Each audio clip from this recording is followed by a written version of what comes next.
ജീവിതത്തിൽ ആദ്യമായിട്ട് ഞാൻ ഇത്രക്കും സമയം ഉറക്കൊഴിഞ്ഞിട്ട് നിൽക്കുന്നത്. അതും എനിക്കൊട്ടും താല്പര്യമില്ലാത്ത ഒരു ഫുട്ബോളിന് വേണ്ടിയിട്ട്. ബ്രസീൽ ഫാനായ ഹസ്ബൻഡ് ഉണ്ടാകുമ്പം പിന്നെ ഉറക്കൊഴിഞ്ഞല്ലേ പറ്റുള്ളൂ. വീട്ടിൽ നിന്ന് തന്നെ കാണാമെന്ന് ആദ്യം വിചാരിച്ചു. പക്ഷേ എയർടെൽ സിമ്മ് ഞങ്ങളെ നല്ലോണം ചതിച്ച്. ഞങ്ങൾ രണ്ടാളെയും സിമ്മ് ജിയോയാണ്. നമ്മളിപ്പം താമസിക്കുന്ന സ്ഥലത്ത് ജിയോ തീരെ റേഞ്ച് ഇല്ലാത്തതുകൊണ്ട് തന്നെ നമ്മൾ എയർടെല്ലിലേക്ക് പോർട്ട് ചെയ്തു. 2 ദിവസം മുന്നെയാണ് ഈ പോർട്ട് ചെയ്തത്. പക്ഷേ 2-3 ദിവസം കഴിഞ്ഞാലാ ഈ സിം ആക്ടിവേഷൻ ആവുള്ളൂ. അത് കറക്റ്റ് സൺഡേ ആയിരുന്നു അത് വരുന്നത്. അതുകൊണ്ട് തന്നെ സൺഡേ രാവിലെ മീൻസ് ഒരു 12 മണിക്ക് തന്നെ ഞങ്ങൾ സിമ്മ് മാറ്റിയിട്ട് നോക്കുമ്പോൾ ഒരു 5 മിനിറ്റ് കറക്റ്റ് നമുക്ക് നല്ല റേഞ്ച് കിട്ടിയിട്ടുണ്ടാവും. പിന്നെ ഒരു പോക്ക, റേഞ്ച് ഇല്ല, ഒന്നുമില്ല.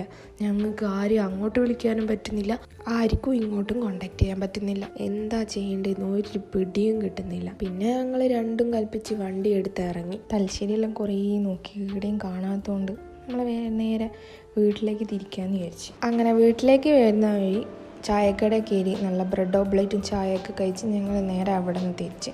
അങ്ങനെ അവിടെ നിന്ന് നേരെ പോകുമ്പോൾ മുഴപ്പിലങ്ങാട് കഴിഞ്ഞിട്ട് അവിടെ ഒരു CPM പാർട്ടി ഓഫീസ്, അവിടെ നിന്നാണ് നമുക്ക് കളി കാണാൻ പറ്റിയത്. അവിടെ ഒരു 4-5 ആൾക്കാരൊക്കെ ഉണ്ടായിരുന്നു. അങ്ങനെ അവരുടെ കൂട്ടത്തിൽ ഞങ്ങളും അവിടെ ഇരുന്നു. ഞങ്ങളെ രണ്ടാളെയും കണ്ട പാടെ തന്നെ ഞങ്ങൾ ബാക്കിയേര് എന്നൊക്കെ പറഞ്ഞ് കസേരയൊക്കെ തന്ന് ഞങ്ങൾ അവിടെ ഇരുന്നു. അങ്ങനെ ഹാപ്പിയായി ഇരുന്ന് ഫുട്ബോളൊക്കെ കണ്ട് ഞാൻ കുറച്ച് സമയം ഗെയിമൊക്കെ കളിച്ച്.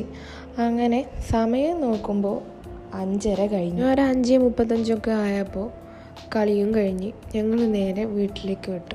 നല്ല തണുപ്പുണ്ടാവും എന്ന് അറിയുന്നതുകൊണ്ട് തന്നെ ഞാൻ സ്വെറ്ററൊക്കെ ഇട്ടിട്ടാണ് വന്നത്. എന്നാലും നല്ല തണുപ്പ് അറിയുന്നുണ്ടേനും. ഞാൻ ആദ്യമായിട്ട് ഒരു ഫുട്ബോൾ കളിക്കൊക്കെ വേണ്ടിയിട്ട് ഇത്രയും സമയം ഉറക്കൊഴിഞ്ഞ് നിൽക്കുന്നു. അതുകൊണ്ട് തന്നെ നല്ല ക്ഷീണം ഉണ്ടേനും. പക്ഷെ അതൊന്നും കുഴപ്പമില്ല, എനിക്ക് എൻ്റെ ഹാപ്പി ആയാൽ മതി, അതേ വേണ്ടുള്ളൂ. അങ്ങനെ ബ്രസീലും മൊറോക്കും കളിച്ചു. കളി ജയിക്കേണ്ട കളിയനും, പക്ഷേ 1-1 കളി സമനിലയിലേക്ക് പോയിരിക്കുന്നു. അടുത്ത തവണ തിരിച്ചു പിടിക്കും, ജയിച്ചിരിക്കും, സുൽത്താൻ തിരിച്ചെത്തിയിരിക്കും.